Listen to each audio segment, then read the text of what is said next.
السلام علیکم ورحمت الله وبرکاته. زه نثار محمد تاسو سره نیغ په نیغ د خپل یوټیوب چینل معلومات د کلی نه مخاطب یم. زه نن د خپلو ملګرو سره شای ډیرې ته راغلی یم. نن زموږ ملګرو د روټۍ پروګرام دلته ارینج کړی دی، خو دا نظاره زما ډیره په خپله خوښه شوله، نو زه تاسو ملګرو سره په خپل چینل دا شریکوم. راځئ چې د شای ډیرې دا نظاره وګورو، بیا به موږ خپلو کې ملګرو د رباب پروګرام کړی نو هغه به تاسو سره شریکوم. مهرباني.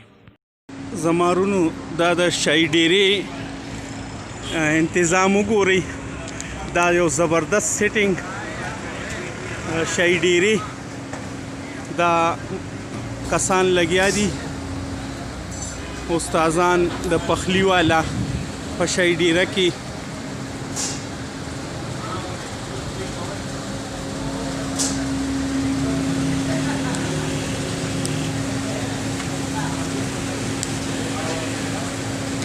دا وګورئ جی یو زبردست انتظام د پخلی. دا وګورئ دا بهترین استادان په شای ډیره کې لګیا دي.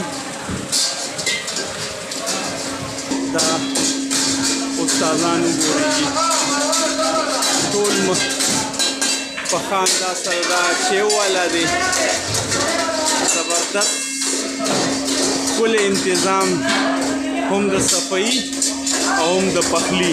دلته نری غوښه ملاویږي هم د ګډ استاد په یو محفوظ ځای کې ناست دی چې د هر دغه نه محفوظ دی، ګرد و غبار نه. نظاره د شای ډیرې وګورئ ډیره زبردسته.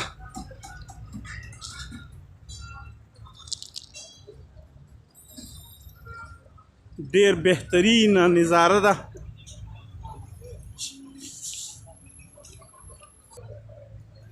دا وګورئ جی ډیر بهترین سیټینګ دی جی د شای ډیرې.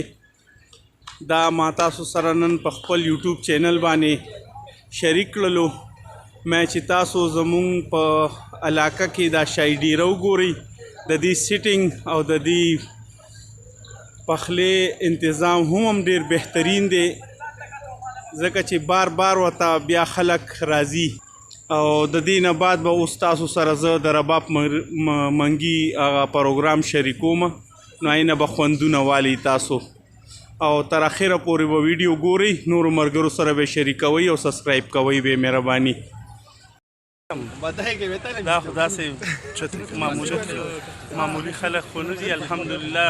دا شای ډیره کې اسماعیل شایست صاحب راغلی دی او موږ سره یو 15 منټه پروګرام شریک کړلو. الله دې دوی خوشحاله کړي او ډیره مننه کوو د دې قدرمن شي اسماعیل شایست صاحب.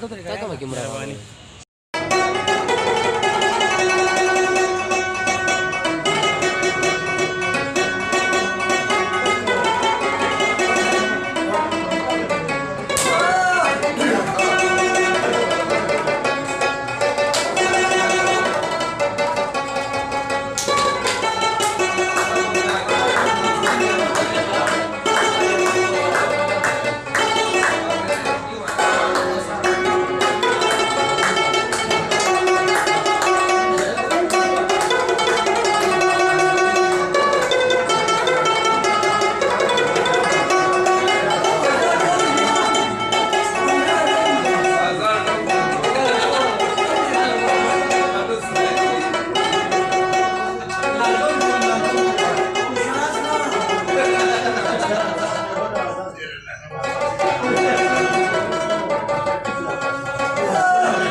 دا زمون شای ډیره کې یو ورکوټه غونډه پروګرام تاسو مرګرو سره ما دا په خپل چینل باندې شریک کړلو.